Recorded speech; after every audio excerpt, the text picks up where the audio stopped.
Marcus arrived at the hospital at 7 in the morning, the same time he had arrived every morning for the past 11 days.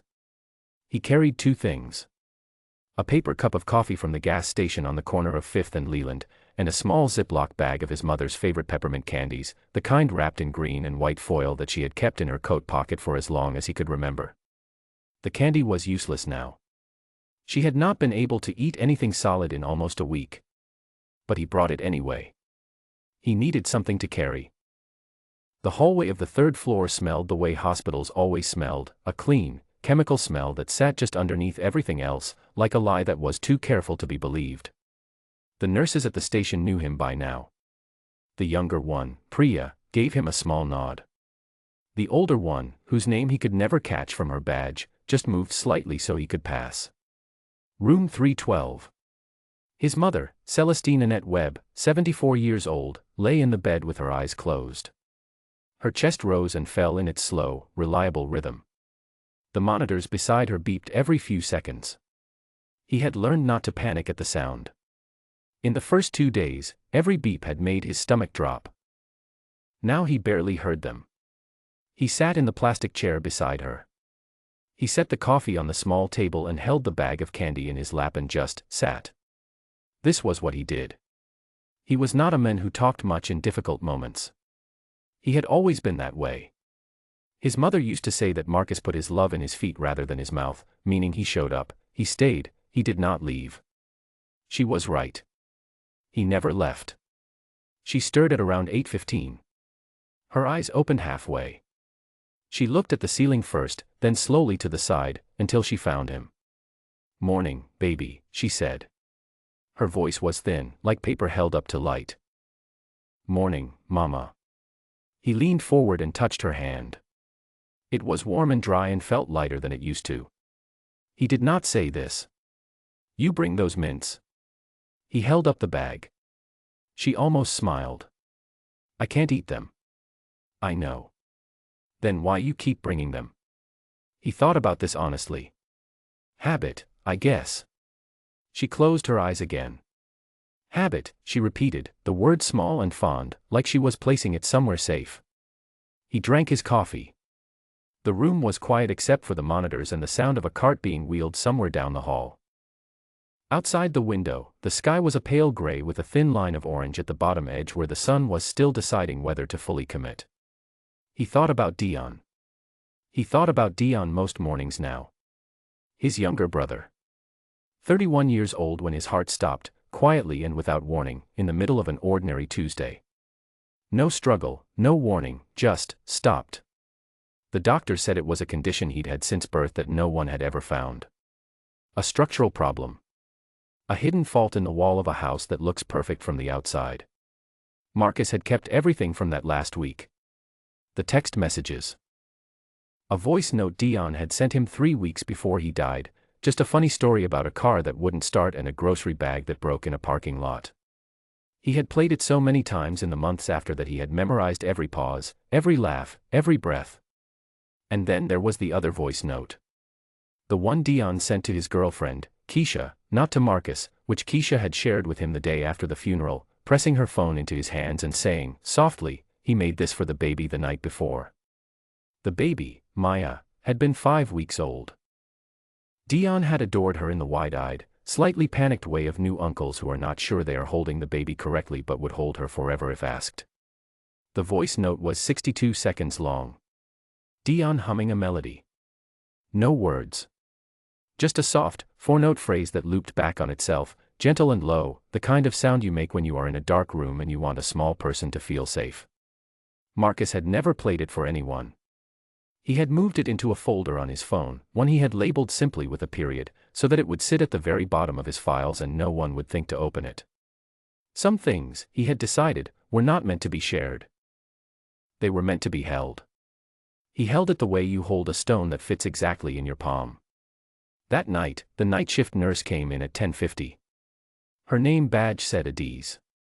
She was tall, efficient, warm in the unhurried way of someone who had done this long enough to know that warmth and speed were not enemies.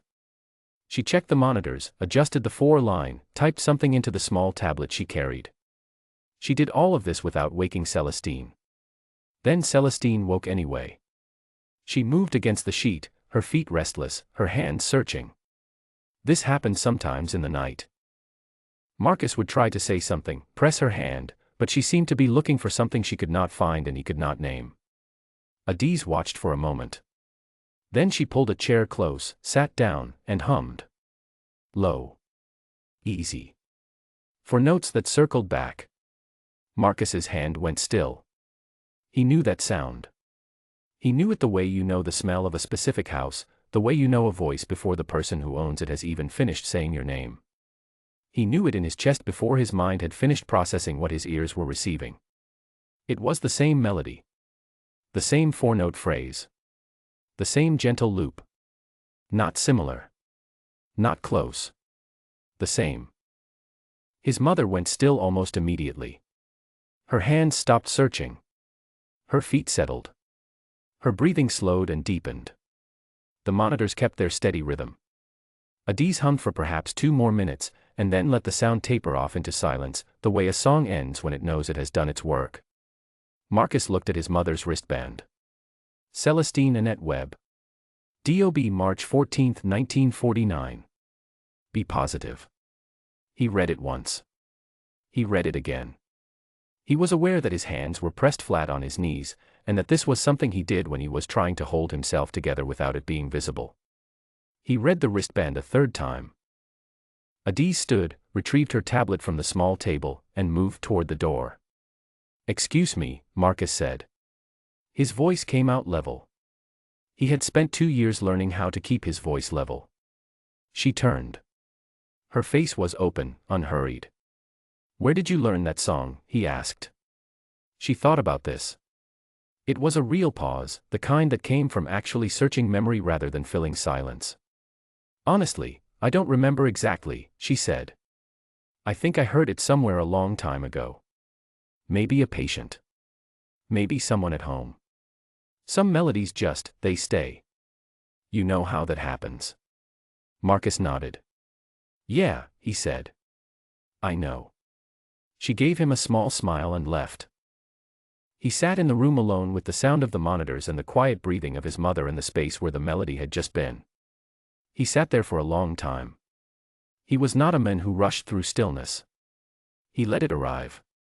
Then he picked up his phone. He opened the folder at the bottom. The one labeled with a period. He pressed play. Dion's voice filled the room, low and steady, the same 4 notes, the same loop, the same gentle insistence that the world was, for now, safe. Marcus held the phone against his chest for a moment, not to the ear, just against the chest, as if the sound could go through. His mother was sleeping. The melody ran to the end of its 62 seconds and stopped. Marcus did not cry. He never cried where there was a possibility of being seen, and even here, alone except for his sleeping mother, old habits stayed put. He breathed in through his nose and out through his mouth and looked at the ceiling and then back down at the room around him. He thought about what had just happened. He could not explain it. He turned it over in his mind from several directions, looking for the clean logical explanation, and it wasn't there. Keisha was the only other person who had that recording. She had not shared it publicly, had never posted it anywhere. She was a quiet person who kept grief the same way Marcus kept grief, on the inside, in a folder, labeled with something no one would click on. There was no explanation. The song had traveled somehow. Through Dion's girlfriend, or a friend of hers, or some long chain of borrowed melodies passed mouth to mouth the way folk songs had always traveled, the way music moved before there were records or radios, the way it moved through communities and across kitchens and into nursing schools and hospital night shifts until finally it landed here, in this room, in the hands of a woman named Adise who could not remember where she had learned it. That was the only explanation Marcus could build, and even as he built it he knew it was incomplete. There was a gap in it. A 62-second gap shaped exactly like his brother. He thought about Dion, who made up songs the way other people made up excuses, casually, whenever something required one. Who had hummed in the car, in the shower, in the grocery store, all his life, usually something he had invented 10 seconds prior and would never remember again.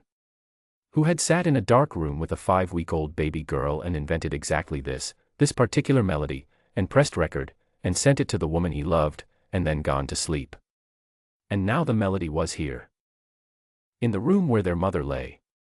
Doing the same work. Marcus put the phone back in his pocket. He picked up the bag of peppermint candy from the table and turned it slowly in his hands. The foil caught the dim light from the window. Outside, the city was quiet in the way cities got quiet after midnight, not silent, just low. A bus somewhere. A car. The distant sound of something ordinary. He thought, Dion would have had something to say about this.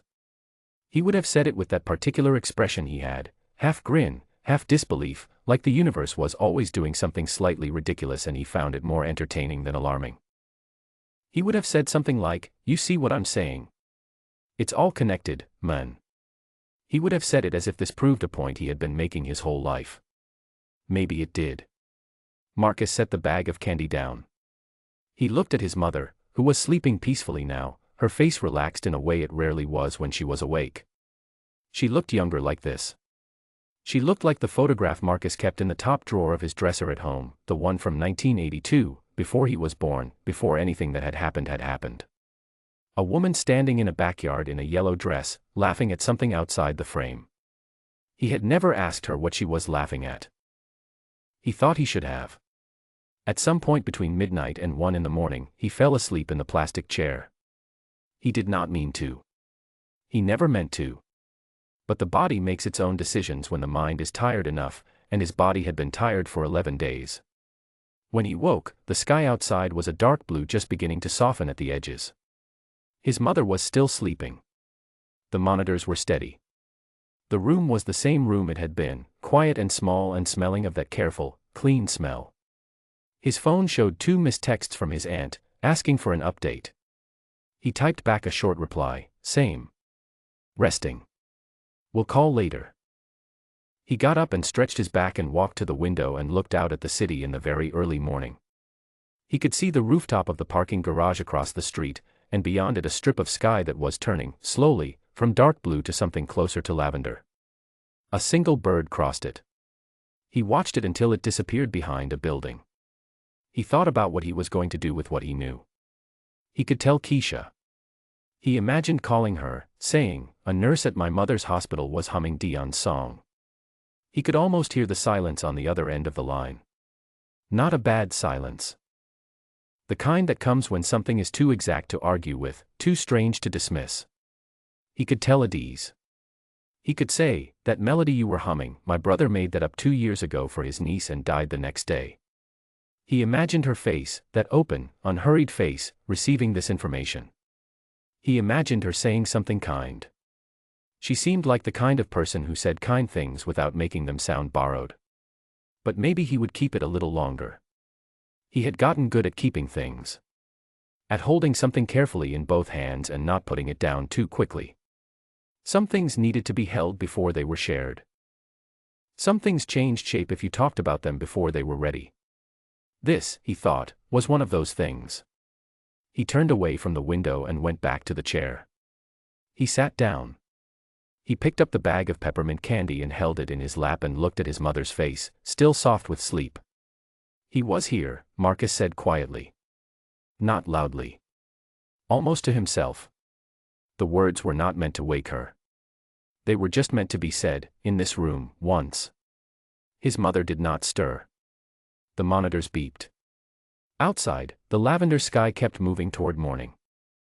Marcus sat with his hands folded around the bag of green and white candy and let the room be quiet, and let his brother's song live somewhere in the air of it, because it had earned its place there, because it had traveled far to get here, and because some things, he had decided, did not need an explanation to be true.